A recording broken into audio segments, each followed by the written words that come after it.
Here we are. Oh, yeah. Hello and welcome to the Drummergy Podcast. I'm your host, Fred Rock Fisher, and I have with me today the awesome drummer, Connor Hensley. How's it going, From y'all? the band Town of Trees.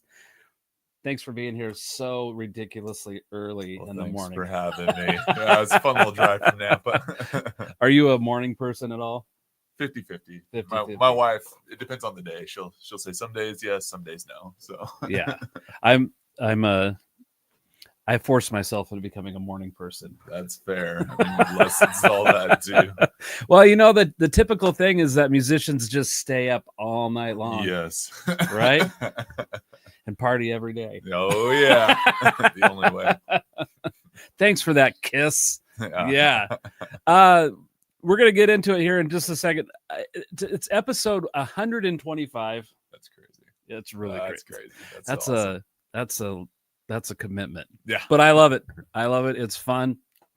What is today? April 29th of 2025. Here we go.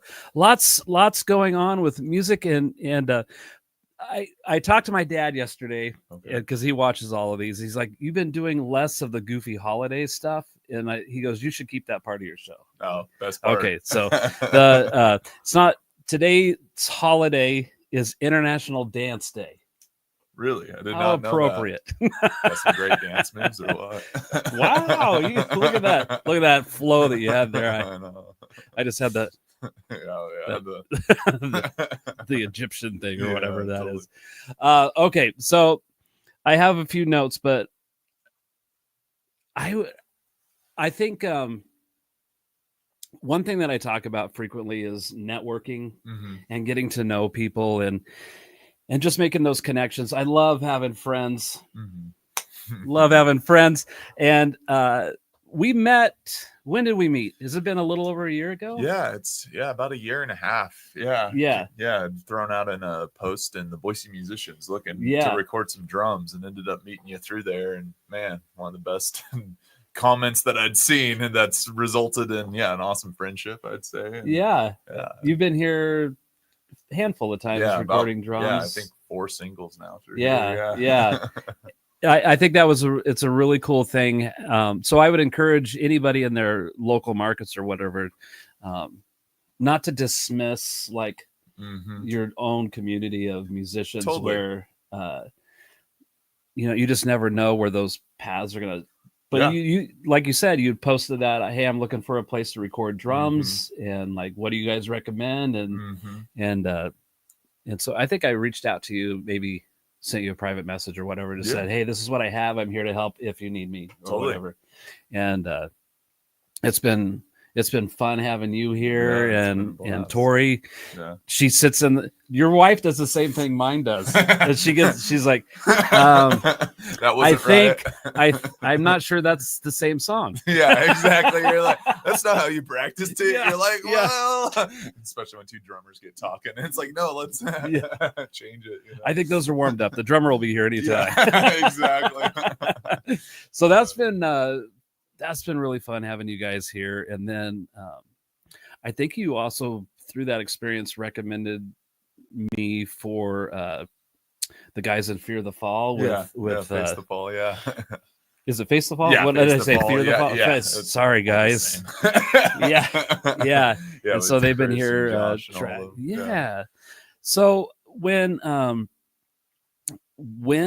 this is the typical question that always gets asked, like, what was the thing for you that made you go, I'm going to play drums, or I'm going to be involved with music?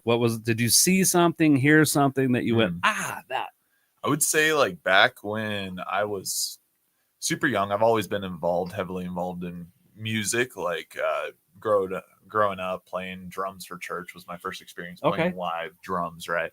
And, I think as I kind of made my way into high school was kind of when I started being like, this is fun. Like I love drum. I primarily was kit is most of my experience. So, didn't ever really do marching or anything because I'd get done with sports practices, go home. And I remember pushing a lawnmower to buy my first drum set. Tom a rock star, it was like straight out of the 80s, big old thick toms, It was super awesome. So I think that like music became through like sports in high school. Music was like the fun part. So it was kind of like just I'd go to concerts and I see drummers and like with the larger in life sound, like you're just like, man, it's so cool. So yeah, I'd say that was my moment. Maybe was just like, lose a football game, but it's like, well, I got my drum set at home, exactly. Lost rugby. Well, I got a drum set. So I think that just kind of progressed, but yeah. Did you have a band at that point? So I started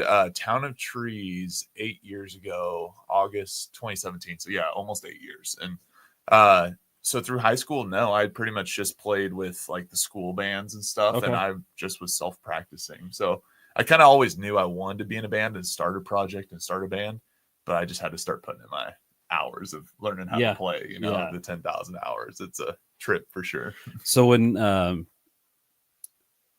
you're playing the drums and just loving that, this like the endorphins, I guess, of playing is just, it's because it's such a physical instrument. Oh, totally. And when you play, it's just that happiness. And even if you're frustrated, it's a great way to get that frustration out. You're like, I sucked at football today. Cool. Like, yeah, exactly. Wife's mad. It's Jim Royal is here. Good morning, Jim. Jim, I'm trying to remember. I was telling Connor before I went live, like how many people watch. I think that Jim, are you in Connecticut? I think that's true. Wow. He's in Connecticut. He's in one of the New England states. I'm pretty cool. Pretty confident about that. And then he'll come back and say, "No, I live in Oregon." I know. No, I'm pretty sure that he lives 2C in Nampa. Oops. No, I've interacted with Jim quite a bit. That's awesome. Over the last couple of years. He's a drum teacher and performs and stuff as well. Oh, that's so cool. Yeah. Yes, sir. Connecticut. Yeah. Awesome. So when you were playing the drums and could you like self-evaluate and say, oh, I'm getting better? Totally. Like you kind of recognize your skill set? I think it was more so my parents telling me, because like I started at 3 was like my first time playing in church, and like it was pots and pans, right? So like I had pots and pans, and my parents are like, I think he needs an actual drum set, So it was kind of like, I remember my aunt got me my first drum set, and my parents are like, oh, he's playing this like an hour a day, like just because it was the most fun toy in the house at the time, And then as I started getting older, I was like, I'm trying to get out of like gospel and I remember first time hearing rock and roll, like hearing the Foo Fighters first album. I was like, oh my gosh, that is so cool. Like Taylor, all the like just that larger than life sound. So I think trying to emulate that as I started listening to more, Neil Peart and some of these other drummers, I was like, wow, how did they get there? How did they get to that sound? Because I had been so much in like, I'd say like traditional gospel grooves that it's like totally different role to rock and roll. Absolutely. So yeah, it was definitely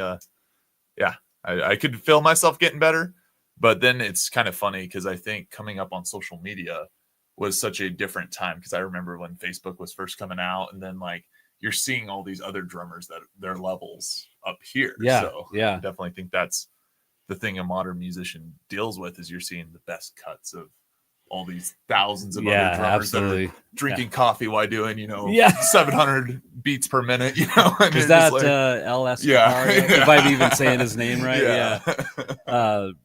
James Harrison is here. He said it's always so interesting to hear about drummers that started in church. When I was young, playing drums in a church was blasphemy. Same for me too, James. I grew up in a Southern Baptist church. And it was hymns and a piano. And I believe they also had, it didn't get used much, but one of those little organs, but it wasn't like a wasn't a legit organ. I remember my grandma even had one, and it had like little drum loops that you could play. Exactly. Exactly.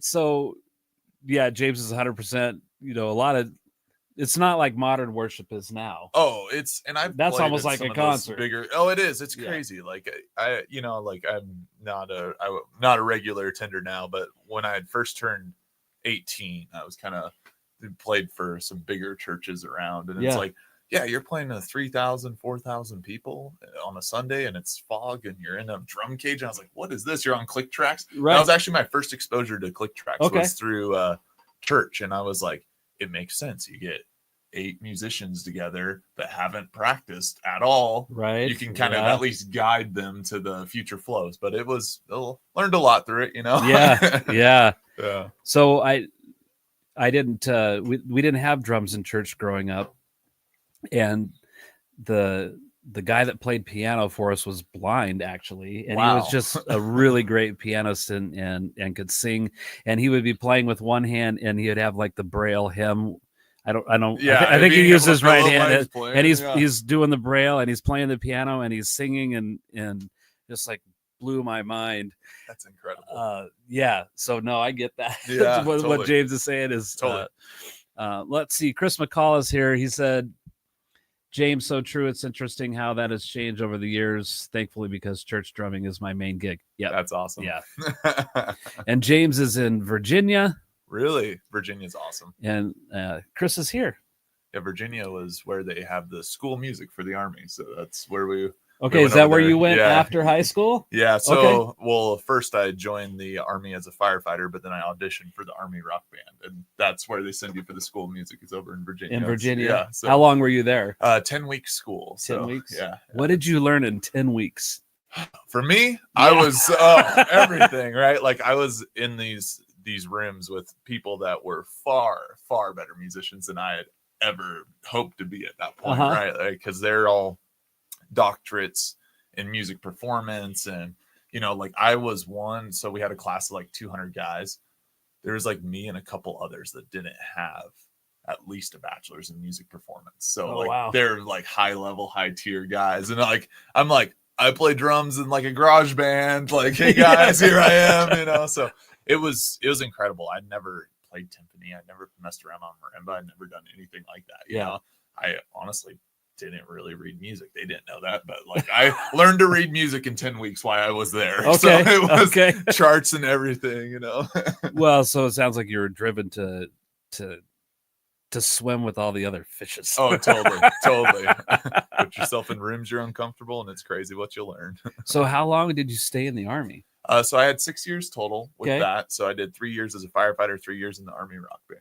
Yeah. In the Army Rock Band. Yeah. Did the Army Rock Band take you everywhere? Oh, it was pretty cool. Yeah. The tours, it's nice because it doesn't matter if there's people at your show or not, you're getting paid, right? Yeah. So you show up and it's like sweet. Like I remember we did like Melaleuca Freedom Fest, or we do like the one of my favorite gigs was we went up to that, not Cottonwood, it's one of those like little resort places, and then we played the show during the day, and then we rode roller coasters all evening, and I was like, this is pretty sweet. Like so the Army's dime covering you to travel is fun for sure. Wow. I had no idea they had an Army Rock Band. I think normally when you see like a military band, it's more kind of a symphonic. Totally, yeah. Symphonic like or marching. Yeah. And we would break into different groups to do that. So they had MPTs that, like, basically you had all these little groups that come together to make a concert band. So if we got a mission that needed a concert band, then they'd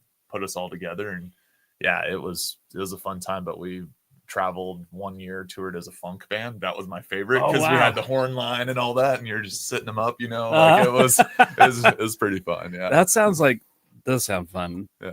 What did you so that's not Army in a traditional sense. No. I think you did probably basic training and all that. Yeah, you still go to and that's the cool thing. I tell a lot of younger musicians, like, I had no clue that existed. It was actually I joined to become a firefighter. That's my day job now, So it was like that. It was my chief, his wife was the first sergeant of the Army band. So it was like my chief on the fire station. He was married to, the first sergeant of the Army band. And he was like, hey, you're always bringing a guitar and drums into the station and practicing after hours. He's like, I want you to go audition with them. I was like, that exists, And like, almost all states actually have a band, and they have it in the Guard as well as active. So you can like, a lot of guys will get it, and they're either, high school coaches or coaching music and, you know, traveling. Some are full-time like cruise ship musicians. You just meet a diverse group of musicians through it. So yeah, it's pretty unique. Wow. Yeah.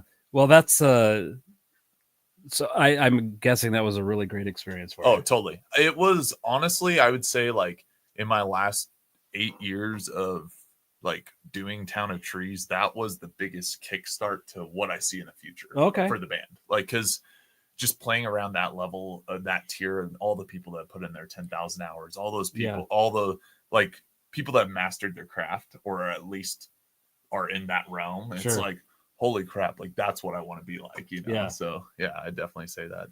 I'm wondering, like, about maybe your personality, this drive that I've noticed in you right away when we first met.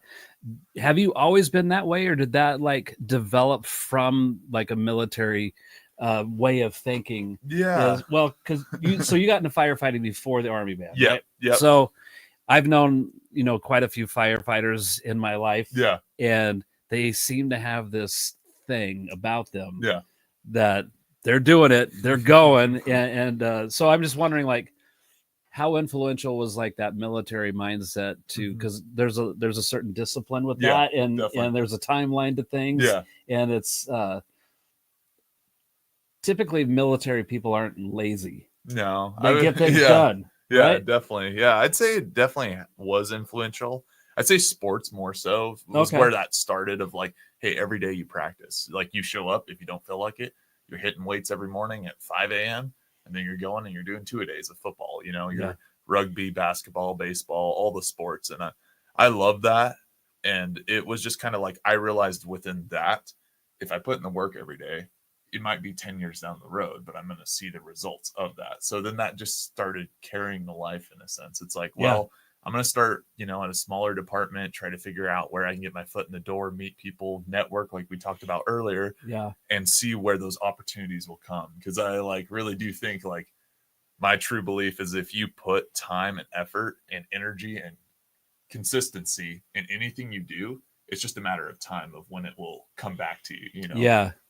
I've had some really great mentors in my life over the last couple of years. And it's like, just keep doing the work, doing the right work. You know, because you could have direction in that, and you don't have to worry about the outcome so much, because if you're, it's like where preparation meets opportunity, right? Absolutely. It's just like you've done all this stuff to be prepared. So when that moment happens, it's just like, oh, this makes sense. It's the next logical step and whatever that you're working on. Yeah. I always try to tell myself it's the rule of 100s, right? Like, if it's when it comes to even currently where we're doing songs right now, like, it's like we're dropping a single every 6 weeks, recording, you know, shed, do the next one, start writing the next one, and almost kind of getting this cascading effect, as well as like the social media and everything behind it. But 100 songs from now, I'm going to be a completely different musician than the one that's sitting here talking to you now. Well, you should be. After, you know, it might be a 8 to 10 year process, but it's just growth.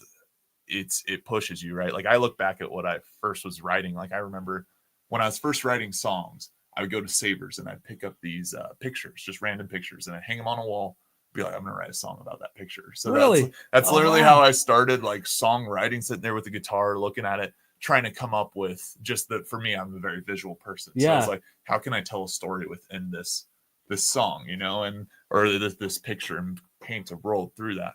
Because I love folk music. Like, I love that storytelling style. So that was kind of, I'd say, that I've never heard of, because people always want to know, and I'm sure you've seen interviews with other musicians, is like, what's the writing process like? Like, where does that inspiration come from? And that's the first time I've ever. What a great idea, though. I'm just going to buy some random thing and hang it on the wall about it, right? And Tyler Jerome's here. He's in North Carolina. Eric is here. Morning, dude.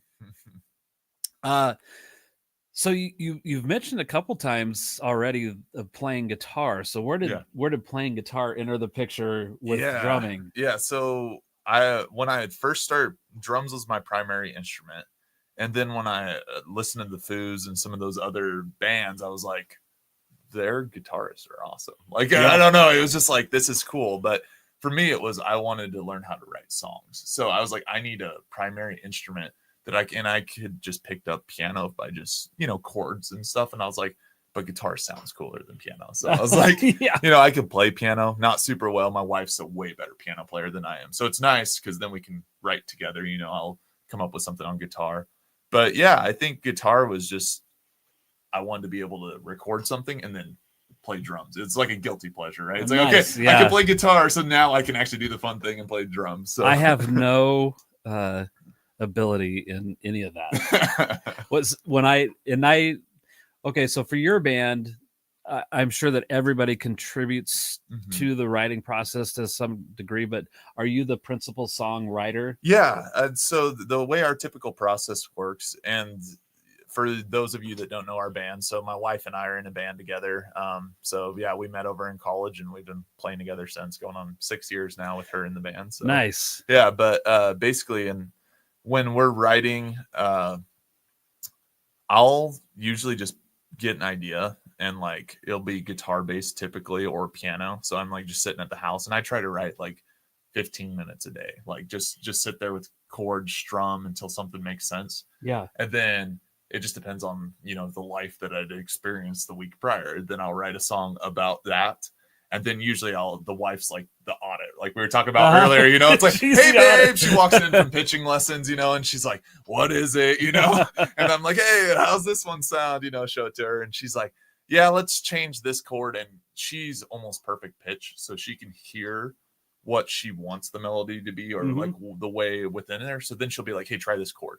And so I'll usually write lyrics, then she'll write the melody within there. And yeah. And then we just kind of get rough tracks. Then I'll send it out to the band group chat. I'm like, hey guys, thoughts? And they're usually like, sweet, let's start tracking it. And that's pretty much the process. Yeah. And so that's how you get into that every 6 week totally routine, and that loop. It's practice, right? Yeah. Like you have to, like I tell almost all musicians, like just like you're putting your time in on your instrument, it's your time on social media, it's your time on practicing, recording, being in front of a camera, like all these things that make, I think, a musician unique, are like all those, it's so many different hats you're wearing, right? Yeah. Like producing and mixing and all that. Like, so right. It's a lot when you first start, of like, okay, now we're trying to speed up the production of stuff. And it's like, we're just putting our time in, Yeah. I love that. I love that. And that's why you'll continue to gain traction and just keep, like I said a moment ago, it's just like those things are just like, oh, that makes sense, because I've done all this work and now that's the next thing that's happening. So my thought I was going to ask just went. Okay, I know what I'm going to say. So you're a younger guy. Can I ask how old you are? Yep, 27. 27. Yeah. Okay, so you've kind of been born or came up through how things work now.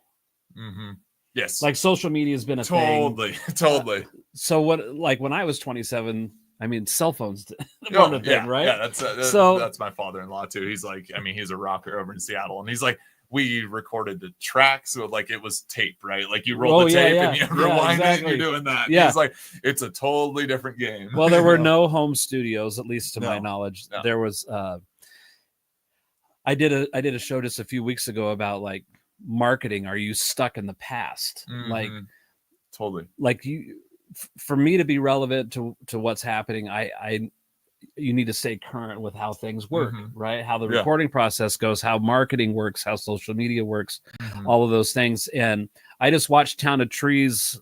Your socials and your marketing and stuff is always really top notch, and it's always current. There's always something happening. Are you the only one in the band that does the marketing for that, or is the whole band actually, like in on that? I would say, and this is from a lot of our friends' bands that are kind of in that similar scene, I would say typically, there is one person that's running social media. So for us, it's actually Tori, because she runs it for her business also. Gotcha. So it's she'll run that. I'm usually like the ideas guy. Like I'll be like, let's try this skit. Let's like the good idea fairy, as she calls me. So we'll come up with different ideas and try to execute them. But I think what we're hoping to get to is a place to where it's just, you almost have to be like there's a camera just rolling, right? Like with practice, or like you have it to where it's high quality content, but it's authentic to what you're doing at practice when you're songwriting, who you are. And I think that's the most difficult part of being a musician, I would say. It's such a rare opportunity though, because like you said, when you were coming up, when ever in the past could you, like, if you imagine 200 people in a room, right? We were talking about like views a little bit earlier. Like I think of it like every post you make, there's this drawer and you're opening it. And every time you open that drawer, there's $1 in there. And that dollar is each cent's a view, right? How many times did you open and close that drawer? You're like, oh, $1. I would do it, until the money ran out. Especially if you made the noise while you're doing it. Yeah. But you need the cha-ching noise. Yeah, exactly. The old cash register. Yeah, for sure. I think that's something that a lot of musicians, it's hard to come to terms with, is like, oh, it's the social media musician versus gigging and playing. And like I've seen that just from playing shows with like my father-in-law and their band. Like he's like, I don't want to do social media. And I was like, I understand, because like I grew up where it was basically like you didn't have to, and then now you have to. And it's like, but I just look at it as a rare opportunity, because I think some of the best advice I'd received from who said it? I can't remember at the moment, but they basically said that friends are not your fans. They're fans of you, but they're not your fans. So finding your connection or your community out there, because I think we think of it in such a local scene. We're like, oh, hey, my friends, because they're the ones that show up to the shows. But when you start thinking, like regionally and stuff like that, how do you connect with people that just like your music? They may like your personality, but they don't like your music. But they, and that can flip either. Yeah, absolutely. That's totally true. It's so when I was your age, I that sounds weird. It sounds like an old guy thing to say. No. When I was a young whippersnapper, I'm just saying, like, old school thoughts. Totally. Is in order for a band to have success and really make their mark, you had to have a record deal. Totally. You had to have access to that money that they're going to invest in the band. And then of course you become indebted to that as well. Yeah. But there wasn't social media. There wasn't like, it's just, I said this too. It's like our audience is just at our fingertips here, right? We have access to everyone, pretty much the entire world. It's insane. And why not take advantage of that? It's so easy now to have access and put yourself in front of people. It's like, just how willing are you to do that consistently? Well, and I mean, you're a prime example of that, starting this podcast, right? This is episode 125. It is. Yep. And that's consistency. That's time. And I'm sure it was uncomfortable when you first started. You're like probably saying a lot of stuff where you're like, oh, watch it back. Why did I say that? Yeah, Why did I do that? Yeah. And that's exactly what's happening right now. Yeah. Totally. I think the hardest part is fear, right? Like, and that's people are scared to put themselves out there, because initially that audience is going to be that hometown audience. It's going to be those people that are like, oh, well, this drummer across town, he's going to think I'm weird for saying this, or I'm doing stuff. And you're gonna feel, it's just like drums when you first start. I mean, I still feel this with drums. I try to learn a fill a day. And when I first start the fill, right, like it's uncomfortable, like it's a new thing. And then like within 10 minutes, but it's the same thing with, I'd say, social media. You're gonna feel cringy. You're gonna feel uncomfortable. You're gonna feel like, I don't like being in front of a camera. I want to just go to the music thing. So I think it's just the breakthrough point. You get a little reps of it, and you get through there, and just stop fearing that it's, again, not your friends that are seeing you. You're trying to connect with community outside of there, and you'd be amazed. I mean, I'm sure you've seen this in this podcast. People you met from all over. You're 100% correct. It's and I think I think this way of thinking has been consistent. Is musicians just want to care about the music. Totally. They don't care about the business side of it. They just kind of feel like, oh, it's just going to all fall into place, but they refuse to have a business mind about that. Totally. It's like, well, you might want to get on board with how some of this works. And then being uncomfortable, it's all fear-based, just like you said, and we get in our own way of moving forward. And it's like you said, like when I first started doing this, I hit go live, and okay, now I'm in front of the countdown of anybody. Well, even before that, I didn't even have a count. I was just like, oh, we're on. Hello. Yeah. And so, yeah, but it's just getting over that fear and realizing it's not a big deal. It's not to do it. And that's where the reward starts to come in. Like I've noticed this goes for anything in life. Like you get over the fear. You're walking the mountain, right? And it's a long race, little steps. And you sometimes are looking at it and you're like, man, the distance is so far, but if I just focus, because I remember like my first wildfire, like my crew boss, this old salty dude goes, we're going to be walking 15, 20 miles up and down hills today, and you're looking at the mountains and you're going, this is going to suck. You're waking up at 5 a.m. to go dig. That's hard when you're just on flat ground. Oh, yeah. And you're carrying your chainsaws and your tools. And oh, wow. The new guy carries all the gear, all the fuel and everything. But he just said, of course, never look up. Always look in front. And like, I remember that with music. I like relate that to it now. Like everyone has this great goal of whatever success is in your measurement. You're like, oh, I want to be famous, or, oh, I want to, have an album out, or whatever that success metrics is. But you got to learn to enjoy the journey and the opportunities that come while you're in there. So whether that's, hey, this is social media, I look goofy right now. I'm first time like experimenting with this style, or, oh, we're trying to, like, my thing right now has been MIDI drums. Like it's hard to, tap in like rhythms and stuff like that.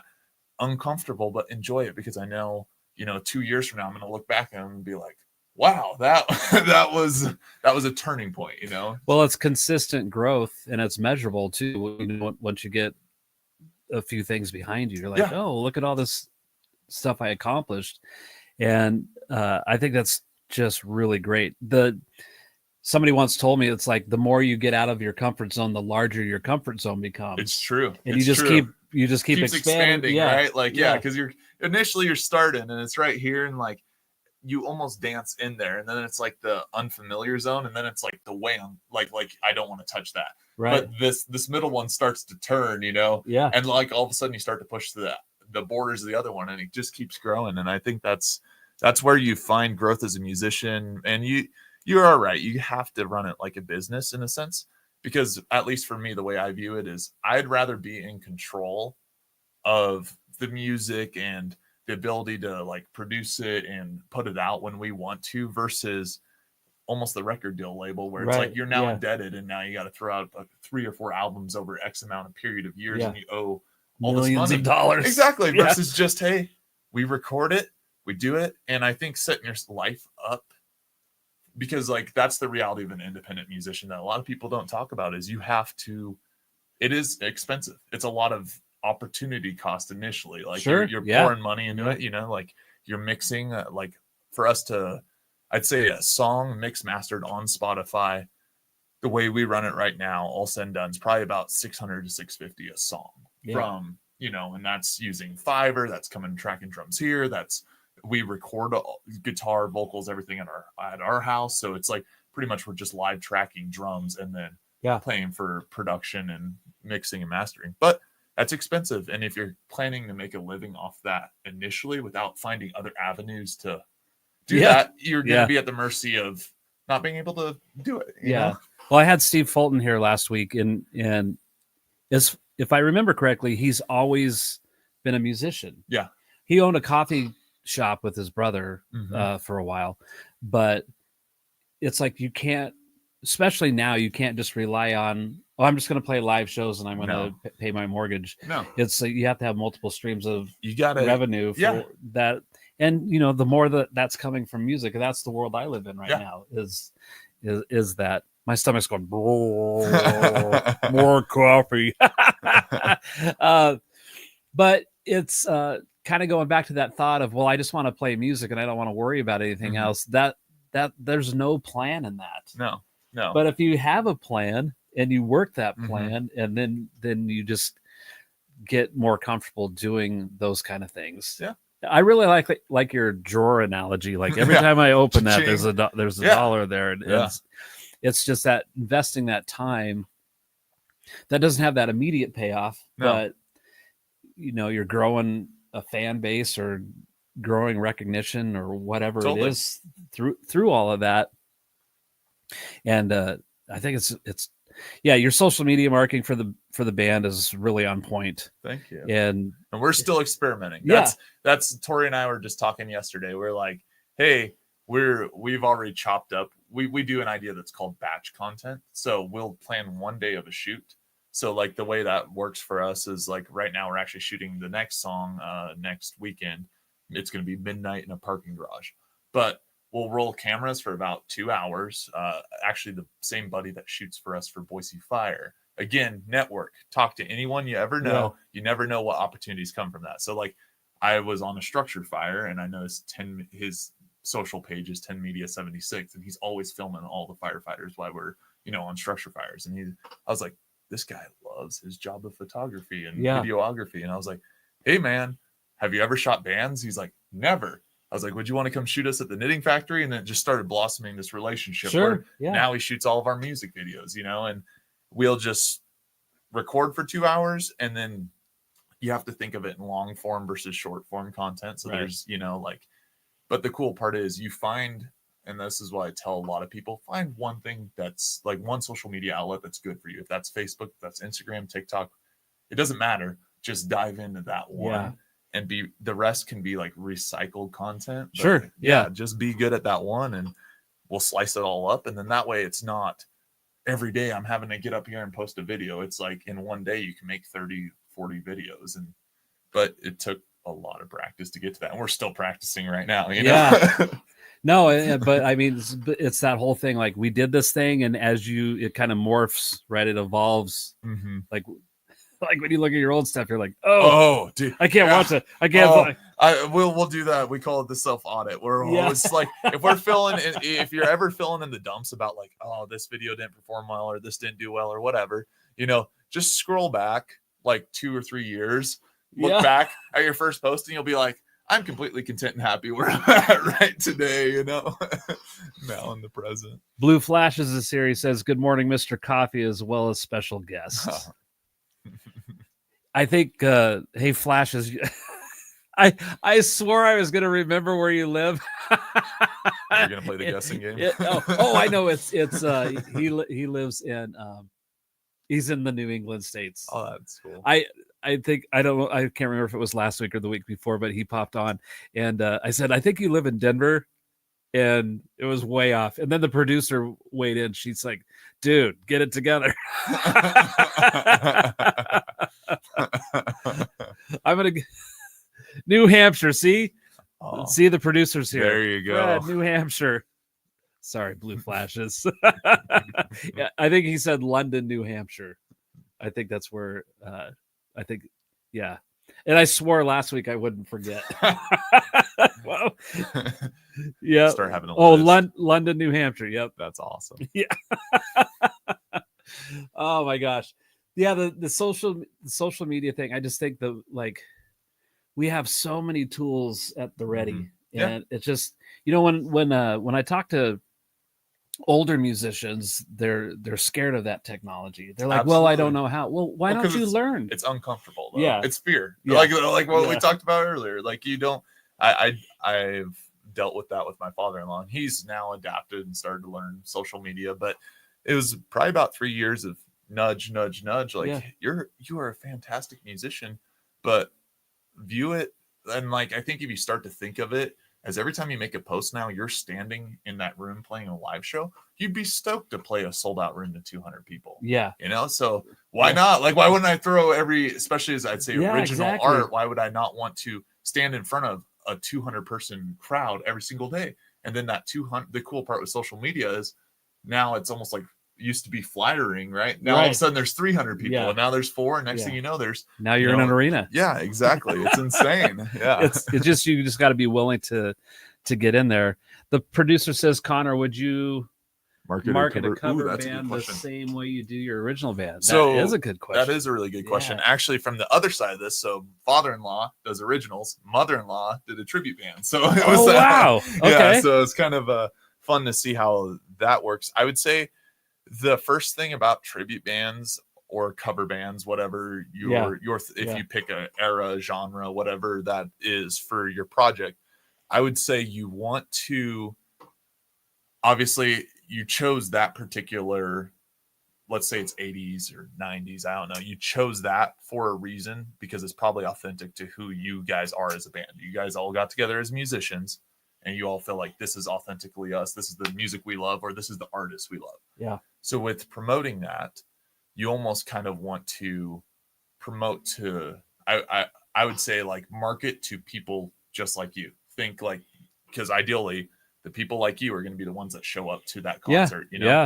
And I've seen that because we played with like Hell's Bells or like the Foos Fighters with like these tribute bands, and their marketing very much is directed towards that exact fan base. Right. And I mean, yeah, I would still, but don't think that you have to like only post when you're doing covers of those songs, or like, I would say post what the hangout's like, right? Like everyone still wants to admire musicians and the fact that you were brave and like taking this chance and doing that. So I still view being in a cover band or a tribute band as a way of originally expressing music in a sense. So it's express who you guys are, like the drummer, oh, he likes this, or I like this, and like just kind of start building community within your tribute or your cover band, I would say. Yeah. When I did that show a couple weeks ago about like, are you stuck in the past of marketing, is like, find where your people are. Yeah. And go hang with them. Yeah. You know, or invite them to hang with you. Yeah. You know, you were saying, don't just post about the event that's happening. Yeah. So, you know, when, again, back when I was a kid, you know, you only, your exposure to bands was you heard it on the radio, or you bought their album, or you'd see pictures in magazines, or you know, I would get Modern Drummer and Metal Edge magazine. Oh, totally. Yeah. Guitar World, all the fun So, ones. and it would just be like there was all this mystique surrounding the band because you never really knew who they were, right? Totally. And which is complete opposite of now. It's like you feel like you know what they eat for breakfast. Yeah, exactly. And a lot of times they're happy to tell you. Yeah. But it's just like you said, like, get some footage of the hang, you know, or the realness, right? And I think people, and this is something like that we talk about often, at least from our own audits of our band, we're like, how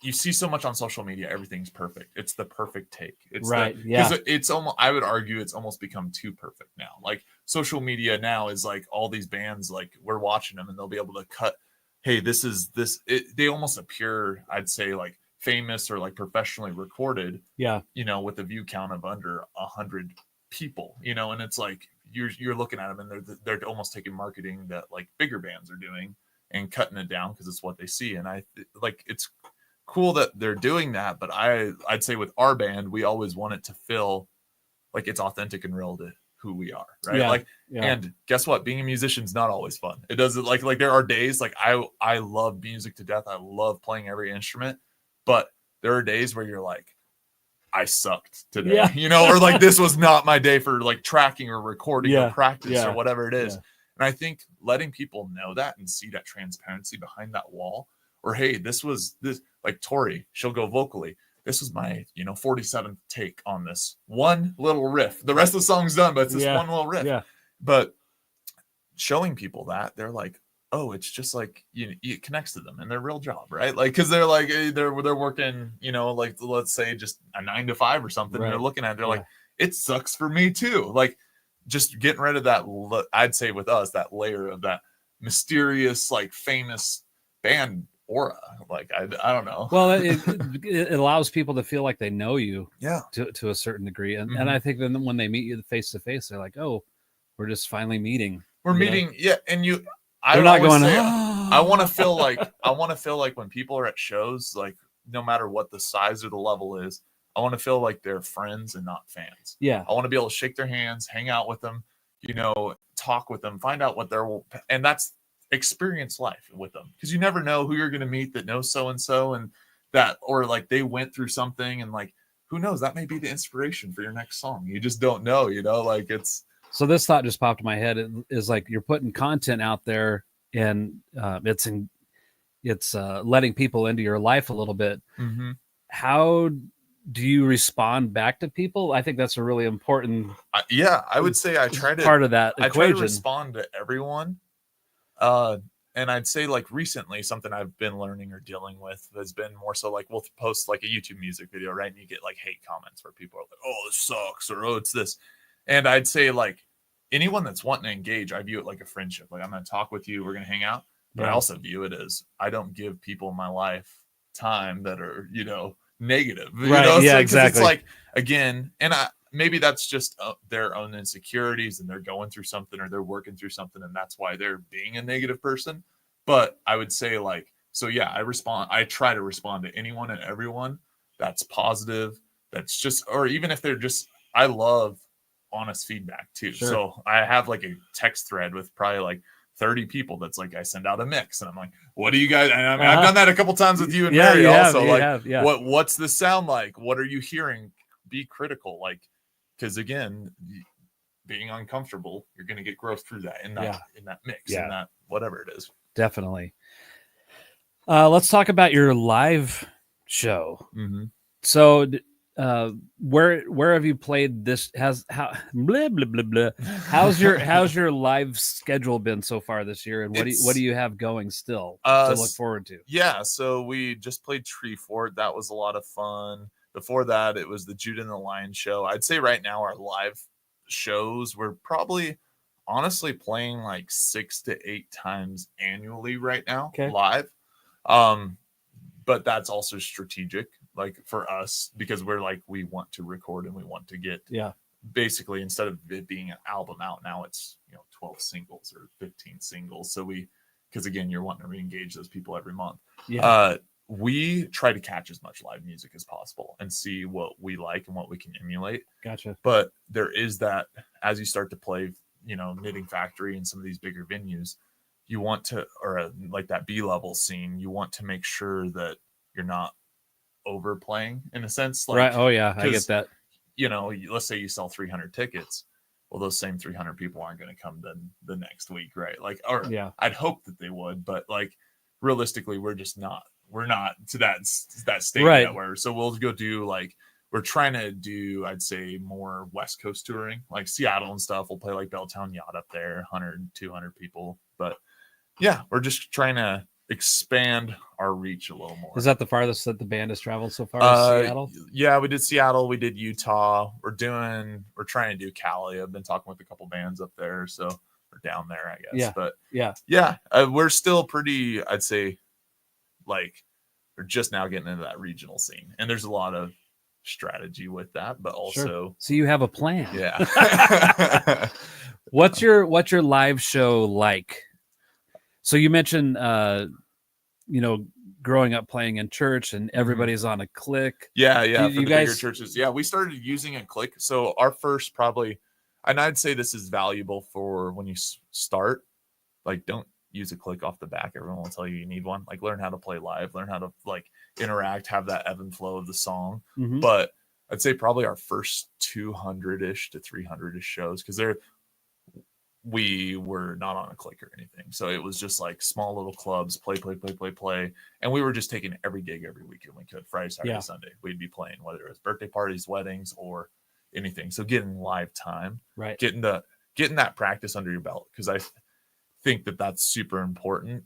And then also, like, find people you admire, find bands you admire, like go watch live shows. I remember, like, I would go to shows that I never thought I'd find myself out. Like, we saw Dragon Force and they had this band open in for them, Nana War is Still, and they had like these costumes and they're running around. It's like an Italian punk band, and it was like one of my favorite concerts. Like, I just like, I've seen big production and everything, but they made that stage at the Knit feel so big. And I was like, I want to do that. So like, we try to make it like a friendship. We're goofy people. So like, again, when we play live, we're on clicks. We make everything ourselves. So it's like mainly just to keep us all in sync, because we have synced our light shows and we got trees in the background that like light up, and usually visuals that match too. Cause we want that big production.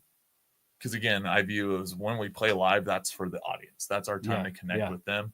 So if they're used to seeing, big production and stuff, how can we make that on a small stage? How can we make it feel interactive and fun and giant, larger than life? I have 3.5-foot drumsticks that come out with, in a shark outfit, and we're throwing them and all sorts of nice. So Now I have to see you guys live. I have not seen you live yet. I've seen your music videos, obviously heard your recordings. So you have some easy to deal with portable props. Yeah, totally. To kind of make the stage your own when it's your time. And I'm always curious about the click because that it's like, it sucks as a drummer. Some people are so polarized. Yeah. Well, and I was saying, I was originally, the first time I ever saw a band on a click track, I was like, really? You're not a real musician. That's honestly the words that came out of my mouth. Like being young, being naive to it. And like I felt that way, like in my soul. And then I started to watch and I realized that again, you can't expect to be on the stage that everyone's performing on, and if they're doing a certain nuance and you're not doing that nuance, it's one more reason for them to go, hey, it's not your, like, sorry, like for us, it's just one more roadblock we'd have to overcome. And not to say there aren't still great bands that play without clicks. Like we just watched Switchfoot, like they were awesome. He's like, hey, we don't use clicks, but also I think it's sound. Like folk bands, I watch a lot of folk music, country. You don't necessarily have to, but anything commercial country, anything you go see at an arena, they're all on clicks. Oh yeah. That's the reality of musicians. I think drummers, and I realize this about myself, drummers are the most apprehensive to it because it's the most factual time check to you. Yeah, it makes you uncomfortable. It does. I mean, because you're like, when you're in your ears and you're like, now I'm playing at 138 and this entire groove's at 138. But what I will say is, again, it's uncomfortable probably your first 5 or 6 live shows. Then after that, you get to where it's almost like in recording where you're right on top of the click, and I don't even hear it anymore. Same. Yeah, it's just I've always treated it like if that were another instrument in the band. Yeah, like totally. If somebody was standing like with claves going click, click, click, or a cowbell or whatever. Yeah. So do you know Tanner Abney at all? He's from here.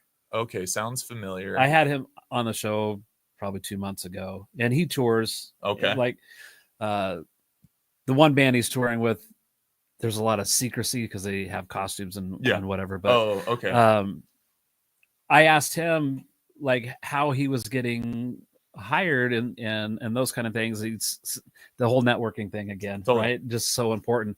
But I asked him, I said, so when you're marketing yourself, are you part of that saying, yeah, I play with the click, no problem? He goes, no, I don't include that because it's just assumed. Yes. Like it's like an industry standard. You go to Nashville, you go to Texas, some of these like, or Cali, it's industry standard. And I have a lot of friends that like via Army band that have branched out and are hired guns or hired musicians for Nashville.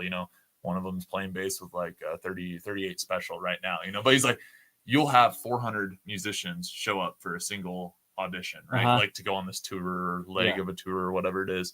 And he's like, they give you, your piece, you've learned all 12 or 15 songs, whatever the pre-audition packet is. You get there, you start playing, and essentially like they're testing your internal time because they know you're going to be on a click when you get there. So they're like, if you think that you're like, I'd say good enough to like as a hired gun to not use a click, like that's just not reality, right? Because you're competing against 300 guys that are. And for me, it's a tool like anything else. Like, yeah, absolutely.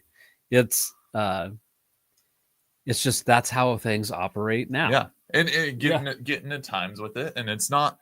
Again, I was very apprehensive the first few times, and I do think there is something about like adding in too much extra, because I think that's the other talk, right? Like I'll see a 2-piece or a 3-piece band and I'm going, they sound like there's 15 people on stage. Yeah. So I think if that's authentic and real to their sound and their community, and because again, it's now about the audience. Live, selfishly as musicians, we all want to feel like it's, about us, but like that time is now it's about the audience. How can I give them the best experience? Well, now we're all sounding really locked in, really clicked in.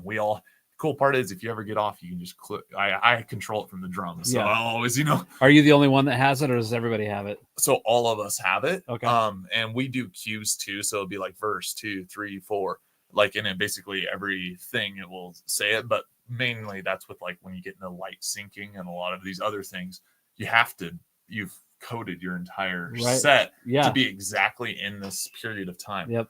Also, you'll never go over a set time ever again. Like if it's 30 minutes, you're like, this you can check it and be like, this is 2952 with transitions, and you know when you're going in. Yeah, exactly. It's same. It's, well, you need to fill a spot, and your time on stage is going to be this, and you can just look at the timestamp of all those songs. Yeah. Oh, this is when we're done. Yeah. We're short 5 minutes, or we're over however many. It's really easy just to do some simple math and be like, oh, here we are. Totally.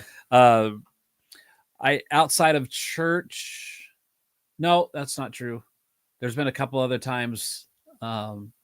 One was with a YouTube tribute band out of Canada. The whole show was programmed. So you just hit start, and then there's no stopping it. Okay, yeah, you just basically have no breaks in it. No breaks, and there's transitions from one song to the next, cool. and it had the cue in there. Yeah. And, you know, and it was all synced up with everything else that they were doing, you know, all that sequencing. And so it's like, and if there's backing tracks, it's like, there's no room for error. No, there's not. And I think that's the reality people don't want to talk about, people that are uncomfortable with clicks. You have to be on top of it. Like, and it takes a while to get there, and it's a lot of practice to get there. So but the reward is amazing, because again, you don't have to, like, there's enough to worry about in a live show between load in and getting all your stuff. And like, we basically ourselves, like we roll our system on X32, everything's ran.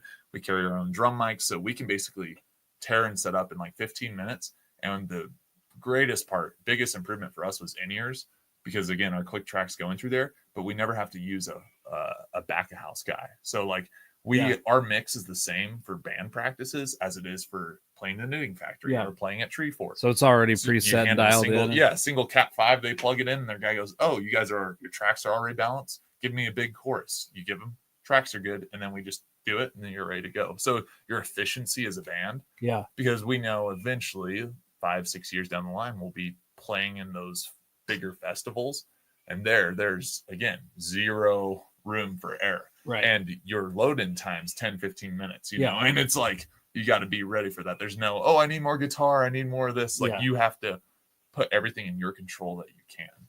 I'm with Midline, I'm the only one with in-ears and the only one with the click. But I usually, whoever the monitor engineer is, you know, usually they get a tape that, you know, I'm going to use IEMs, and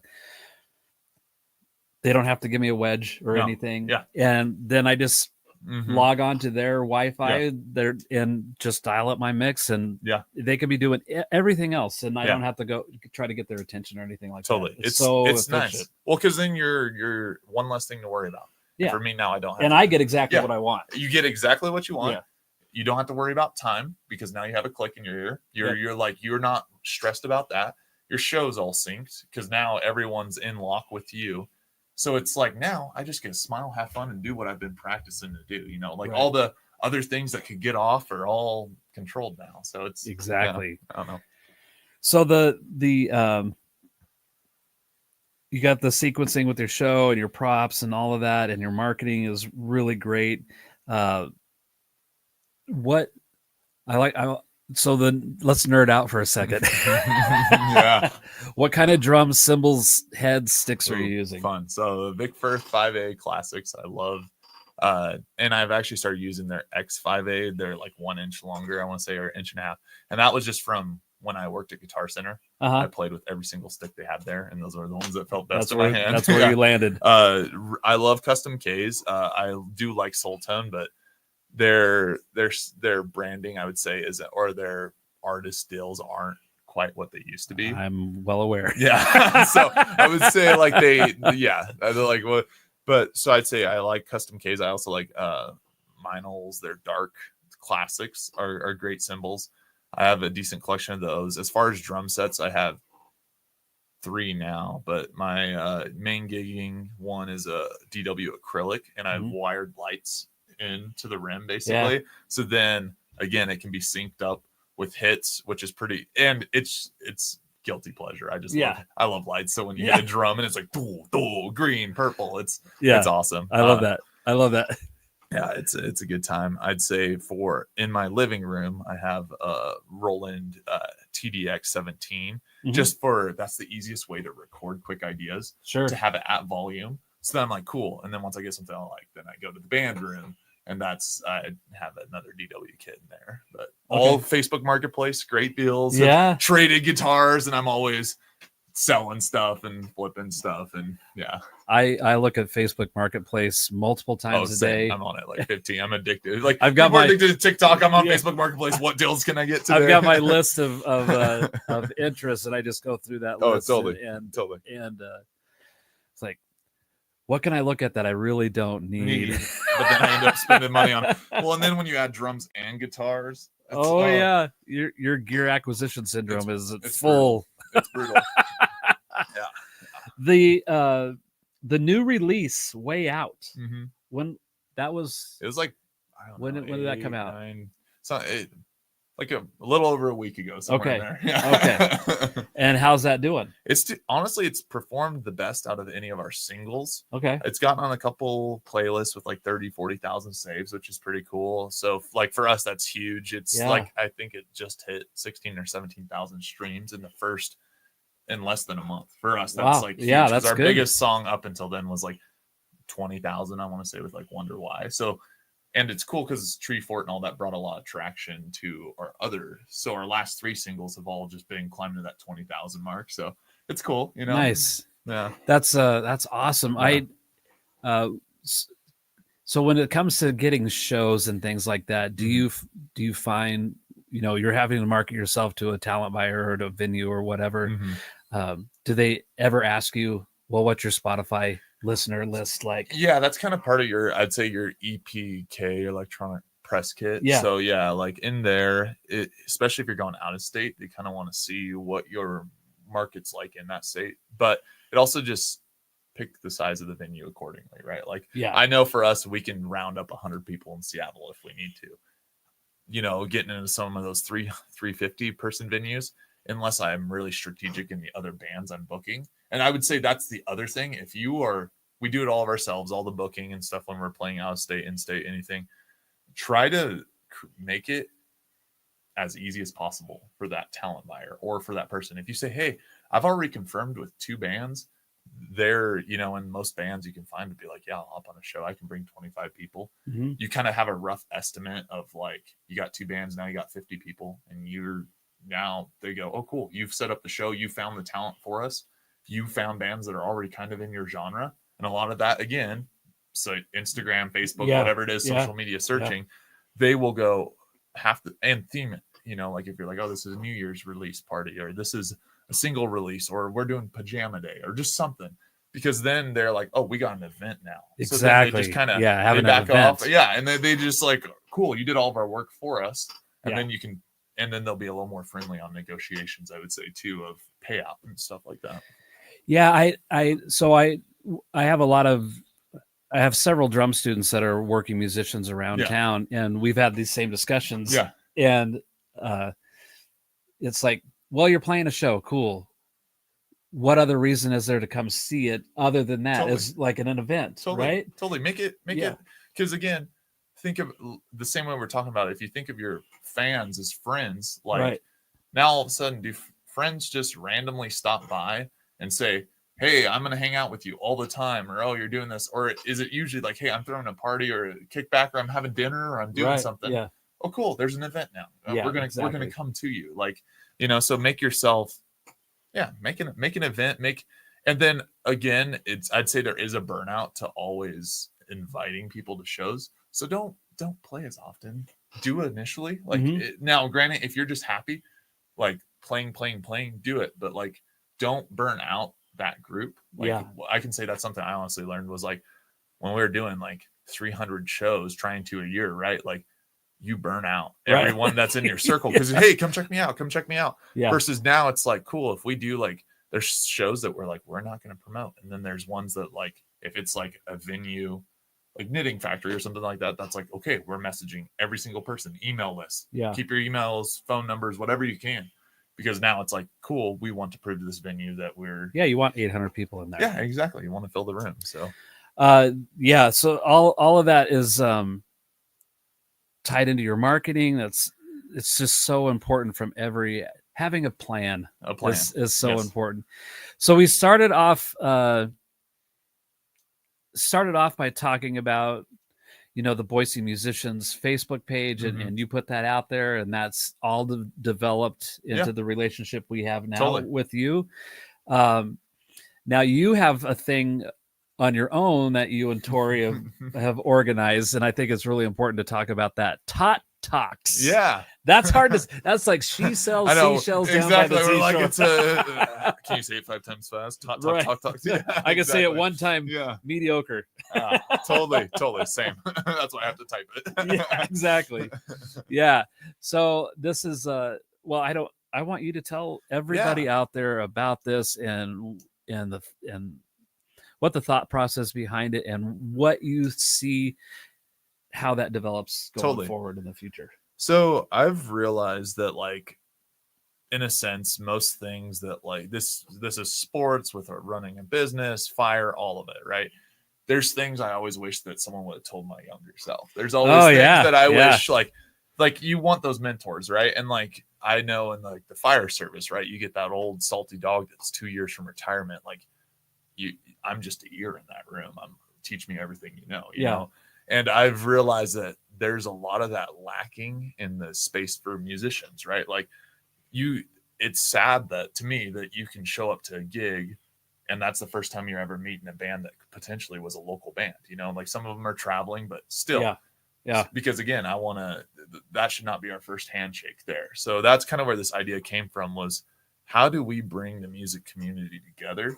How do we get people in a room with other people that, potentially have more expertise in certain areas, and again, some people could really know social media. Some could be really good at drums. Some could be really good at promotion, whatever it is.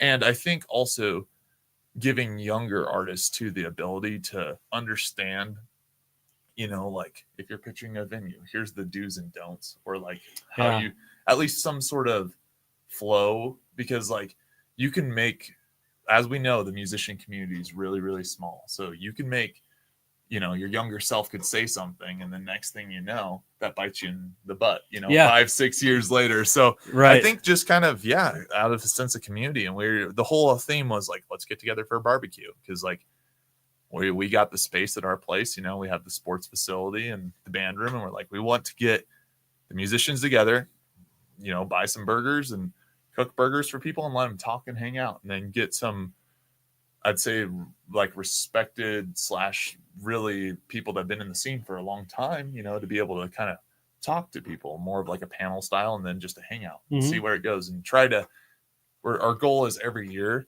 to do this event, because there's always events for everyone else, but there's not events for the musicians themselves. So that was our whole thought, right? Like musicians, like, let's get them to hang out and be able to talk and socialize. Yeah. We are social creatures. I don't know. You told me about this idea, I think maybe the last time you were here tracking, which has been several months now, but I thought, wow, what a great idea and a great opportunity. So when is it? It is May 18th, or is it the 29th? It's the 18th. 18th. Okay, sorry. I'm always having to, because it was the other one was for we were doing a talk for the sports kids and stuff too. So I'm always getting the two events confused where they're coming out. All right, now I have to confirm. I'm pretty sure. Yeah, I think it's 18th. That sounds right. It's a Sunday, right? Yeah, it's on a Sunday, because we try to pick it before the summer got too busy. Yeah, where everyone's gigging, and Sundays typically are less gigs than Saturdays or Friday nights. So it's like once Memorial Day hits, it's like everybody's just gone. Gig. Yeah. Yep. 18th. Yep. There it is. Yep. Sounds right. Yeah.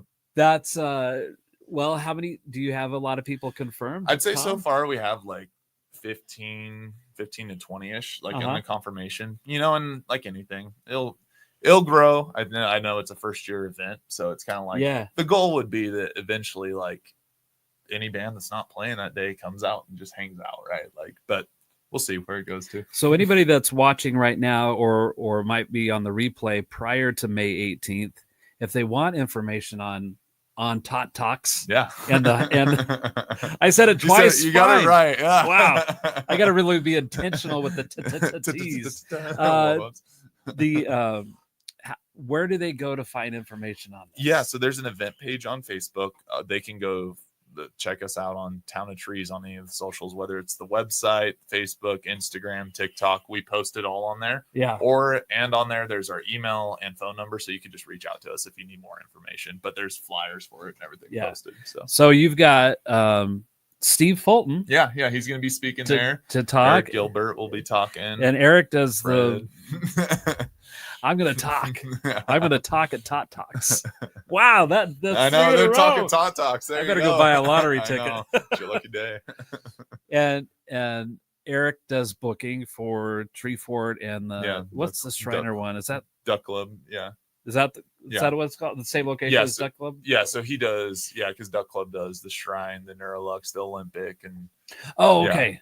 So, So he's a good guy to get to know and have a relationship with. Yeah, totally. It's I think what a great idea. Yeah. I wish I would have thought of it. That's where we were at, because we were like, we got the space and we got parking for everyone, and we're like, we do this. We were kind of doing it for the sports side of things, because my wife's a full-time pitching coach, for those of you that don't know, and she coaches at NNU as well as their pitching coach. So we're always hosting things for like kids, like workshops and stuff. And I was like, again, I've always wished there was something for musicians to just hang out, like, I think the sports analogy, I guess, is really good, because the dedication to be on a team, and then the dedication to the preparation for like if you're in the NFL or whatever, it's the weights and it's the constant training. It's just relentless, right? Yeah.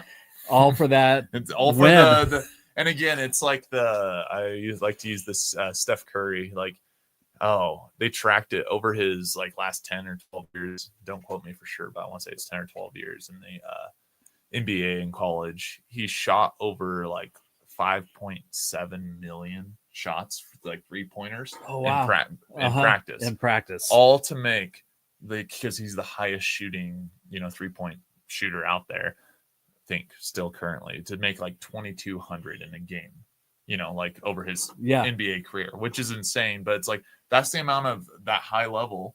You got to think that's what everyone's putting in for music too, right? Like it's such a small percentage, 0.001% of what you're actually doing in practice is coming out in game time. So it's the same thing for music. Like, an overnight success is always 10 years in the making. And that's the reality not a lot of people talk about, but it's very rare that something just falls out of the sky and lands in your lap. It's like, oh, my life is exactly how I wanted it to be. There's all, like you said, the overnight success started 10 years prior to that. One thing that I struggle with as a drum teacher, and I've had this conversation with other drum teachers, is one, like, trying not to make practice of your instrument seem like a chore. Yeah. Like, I want to do this. Because it'll be miserable if it's like, because who likes to do chores? Like, I do. Nobody. But I don't like to, you know, so it's like, it's necessary, but it's something that has to be done. But I like try not to make it a thing like you check off your list. And I've had this discussion with other drum teachers, and James Harrison also being one of those, is when somebody wants to learn how to play the drums, like I asked you, like, well, why? Mm-hmm. Oh, I like the Foo Fighters, and I liked what was the other one you said? I liked Neil Peart, like, he was the songwriter in their whole thing too. I love Foo. But you were drawn to that. It's like, okay, well, what kind of work did that person do to get there? Yeah. You know? Oh, totally. Well, I sat at my drums for hours on end every day, grinding, doing it, right? Yeah. Like it's the work that you got to put in. And I think too, if you can put an emotional connection behind your drums, at least for me, that works. So like, it's the same thing when I work with a lot of kids with like weights and stuff like that, weight training, sports, fitness. And like, what are you going through this week? Or like, where are you at? Like, you meet your student where you're at and you go, hey, like, and for me, when I put that connection of like, hey, today was a bad day, or like, I didn't perform well in sports, or hey, I'm not doing great at school, but like that hit, right? That tom and that tom and that kick, it was like, that just released that. Like, all of a sudden now you're playing and you're like, oh, like you're just emotionally connecting with that instrument. And it's like, exactly. Just that, because then it was like, well, this is emotional release, or this is, I'm having a good day. This is awesome. I'm having a bad day. This is still awesome. Now I'm just doing this to have a day. Right. Yeah. Like it's, Yeah. So James is weighing in. So I'm going to put his comment up here, and then I'm going to see if I can actually read it. interesting that pre-internet and social media musicians used to hang out at local music stores. Totally true. Yes. Like, yes. Because again, we've gotten, I'd say the modern musician and the modern lens is that you essentially, your life's based around a phone, right? Like, right. Yeah. Being on a camera. And it's like, that's isolating. It really is. Like, if you're just in a room looking at, your audience, you're like, that's isolating. Like and you learn, like you grow, and it fosters growth to be around other musicians, right? Like I can say this from like tracking with Fred. There's fills I never would have thought of when I'm tracking, and I'm like, hey, what do you think? And he's like, I was like, that's a cool one. And I'm always bad at it, like when I'm first starting it, but like it fosters growth. Yeah. So to kind of expand off of what James was saying is, so I grew up in Caldwell, and the music store there, that was the big store, was American Music, which I don't think it was really I remember American Music. I think they're like a guitar. Yeah. I think they're more of like a teaching facility now. Yeah. But at that time, it was like, it wasn't too horribly far from my house. I could ride my bicycle there when I was in high school, or drive if my parents allowed. But me and my friends would meet up, and we'd hang out there for hours. Totally.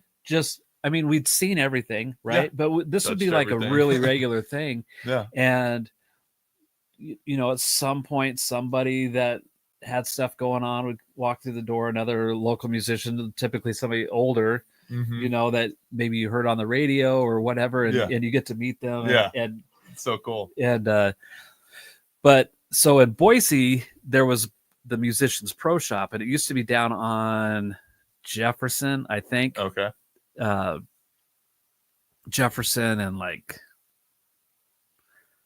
somewhere around the Jefferson and 16th area. I don't remember specifically for sure, but that was for Boise musicians. That was the hangout. Oh, that's so cool. And whenever I would go there, I just need to pick up a pair of sticks. Yeah.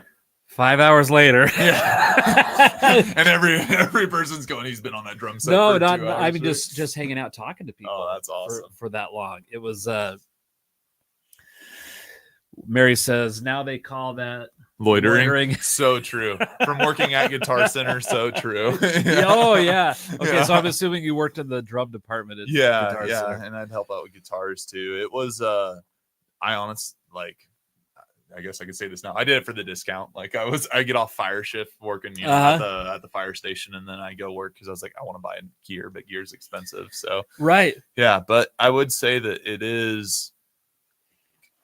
everything's become now where you purchase everything online. I mean, you see this with Amazon, you see this with a lot of mom and pop businesses just being put under. And I think that there's few local musicians, like music stores, like left really. And people just don't go out of their way to like be social in person anymore. And it's like, you almost have to go out of your way to do that. And I agree. Like it's well, for me, like, well,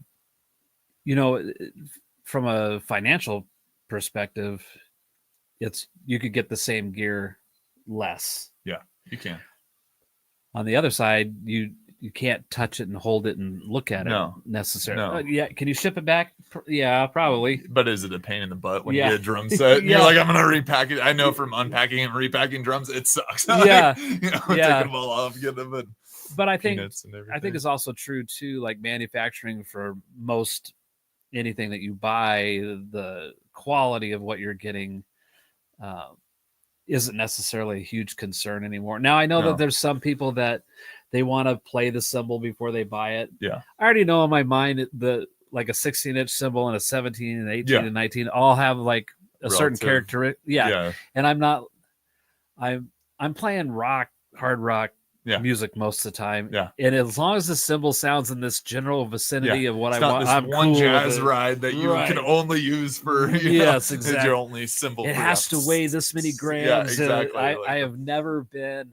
I haven't that Yeah. concerned I haven't about either. that. And it makes noise. It sounds good. It's cool. So I've, being endorsed with Vader drumsticks and now Aquarian drum heads, I just order, they just come straight from the manufacturer, That's awesome. so That's awesome. it's rare that you get a drum head that's flat, Totally. if you do the tap test and all that. But I do know some people that they will not buy those kind of things. Yeah. They go to the store and they roll their sticks and they, I've just never been that concerned about any of that. Well, and I would say even like as you start to be an opening band in these bigger or at least B-level venues, right? Like, there's a lot of times where you being an available drummer that you got cymbals, right? Like cymbals and snare you pretty much bring. But like I always have my drum set at every single show. But a lot of times it's like I'm sacrificing a lot of bands' space if there's drum risers and headliners on there, and if we're main support, I'm like, I'm gonna set up my drum set right here. I'm adding time and all that. Like being able to just jump on someone else's kit, like I've done that in Utah and Seattle, here in Boise, like where you're sharing gear. You're sharing gear, and I think part of that is like, again, relatively sounds good. Like, do they have it tuned exactly how I like my drum set? No, but will it work for a live show? Yeah. Will it save stage space? So like, I don't know. I've had that happen too, where like the touring band, their tour manager might just say they've never actually demanded it, but they'll just say, hey, the space on stage is tight. You are more than welcome to play our drum kit. We prefer if you have your own cymbals to use that, but and at that point I'm a guest. Yeah, that's how I look at it too. I don't start moving everything around. Yeah, exactly. Like, if you can play your instrument pretty proficiently and have those skills, you could just sit down and play and like, okay, you're opening. You're going to play 20 minutes to 40 minutes, 45 if you're lucky. It's like, okay, I can play this other person's kit for. Well, and it's about the hang, right? Like, if you are pretentious and hard to work with, no band's going to give you an opportunity. You look at I mean, like. We saw Creed this last year, and like even here in Three Doors Down opening for him, or he was like main support to him, and then they had Fingers 11 was the opener, but they were all the musicians got on there and they were talking before in between the two lead singers, and he's like, Creed gave us a chance back then because we were friends, right? Like we started hanging out, and we were easy to work with, and if you talk to any headlining band that usually brings a main support with them, they get along. They're easy to work with. You kind of have to, you take it till you're the main guy. You figure it out, right? Like, Mary says we still have, we still have local stores like 12th Fret Music, Dorsey, Eagle Guitar, and Dunkley. So I don't know if I would put 12th Fret in this category, but like Dorsey and Dunkley specifically, I think a lot. I don't think I'm wrong with this, but those stores are really relative to like kids who are getting into school band. Totally. Like maybe it's like Dorsey and Nampa, instrument rentals and buying music or books from those places. I think those stores are important. Wow, I cannot talk. I can say talks just fine. Those stores are important to be around for that. But I guess you could, like, talking about making a show, an event, like what's is there a reason to go to those stores beyond just needing gear? It's like James said, there was the hang. Yeah. There was the hang. Yeah. Do these stores have the hang? Oh, and I will say 12th Fret was cool during Tree Fort. You got in your as the artist in your Tree Fort pass, you got, or like the little bag of goodies. There was a free adjustment the week of Tree Fort for your guitars, so you can take it from 12th Fret. From 12th Fret, and I was like, that's cool. Like that's because they're like, hey, and they would waive the fees for if you need an amp repair or anything while you're there, because a lot of touring bands, they get in and they go, oh man, this isn't that. So I think that just more events, more reaching out, right? Like things like. You'll be surprised when you start, because everyone wants the same thing in community, right? Everyone wants to hang out. Everyone wants to talk music because we all love it. We're all doing it professionally. We love it. So like it just needs opportunities to do That's that. really smart on 12th Fret's behalf is to offer those services, especially with the huge influx of Musicians, bands and coming Totally. in for an event like that.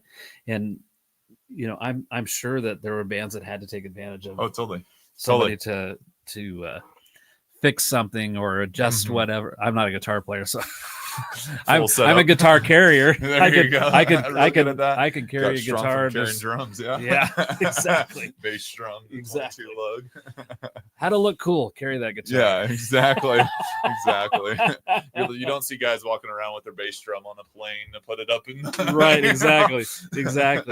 But that whole community thing, I think, is really, really important. That's smart on 12 Fret's part, and I think, from a business perspective, if they get somebody in the store and they're looking at guitars, maybe there's a possible sale there, but it's being of service, number one. And I agree. I think that's as a band, right? Like, how do you serve your community? As a business, how do you serve your community? As a human, how do you serve your community? So I think that will bring everything, right? Like that will bring your communities come to places that they're service. So yeah, absolutely. What is other than Tot Talks, man, I'm getting good at that. Yeah, you are. You're gonna be like an announcer after it. Welcome to Tot Talks, ladies and gentlemen. Sunday, May 18th. It's Tot Talks. Yeah. What is up next for Town of Trees? Yeah, I'd say singles has been the main thing. Music videos, getting all the content done.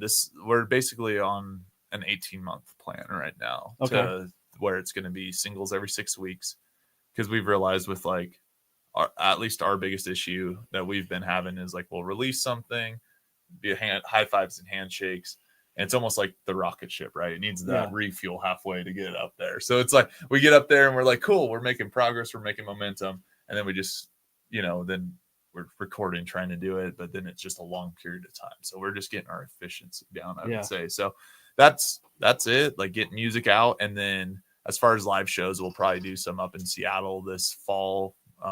We're doing like little weddings and stuff for friends, but those are mainly like cover gigs. But we're setting up for 2026. It's going to be more of our like branching out to tour and all that. So outside of the playing a wedding and doing covers, is the band more or less just all original music? Yeah. So we're all original. Well, typically, if it's a main support show, like where we're like 45 minutes to that hour mark, we'll throw in a cover halfway through our set to like, we'll do this one of like Ice Ice Baby / the Queen Under Pressure. So it starts off as the Under Pressure, and then like the audience starts like, it's fun to just, because we've learned too, like from doing covers, sometimes if it's a whole new fan base that you don't know, if you can bring them back in where they're like, it's kind of that flow of the show, right? Yeah. So we'll play that, and then all of a sudden they're paying attention to your next 2 or 3 originals. So yeah.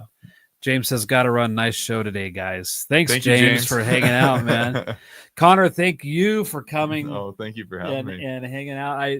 I'm really impressed by just the band and all the marketing and stuff that you've done, and being that friend thing and feeling connected is like, I get to have my buddy on the show today. It's been fun. That's really awesome to be able to do that, and I appreciate your time and coming at 7 a.m. No, thank you. It's a great start to the morning. Go home and songwrite after this. Well, folks, I don't know what to expect for next week yet. I don't have anybody lined up. I was forward thinking at the beginning of April, and now all of a sudden it's May. So it's going to be May in a couple of days. I'm like, oh, I gotta get some people lined out. But man, thank you so much for being here, and the Tot Talks. I'm really looking forward to that hang on. So local folks, come out, go, we'll have a fun time. Yeah, make some burgers, throw them on the smoker. We'll hang out, play chase some music, down Town of Trees on the socials, and just get part of that community that Connor here is kind of spearheading that. And it's really awesome. Thank you so much for doing that. All right, folks, we will catch you all next week. Go listen to Town of Trees. They got a brand new song out called Way Out. But don't only listen to that one. Like, listen to all of them. Okay? Add it to your list of things. And we'll see you next Tuesday. Bye.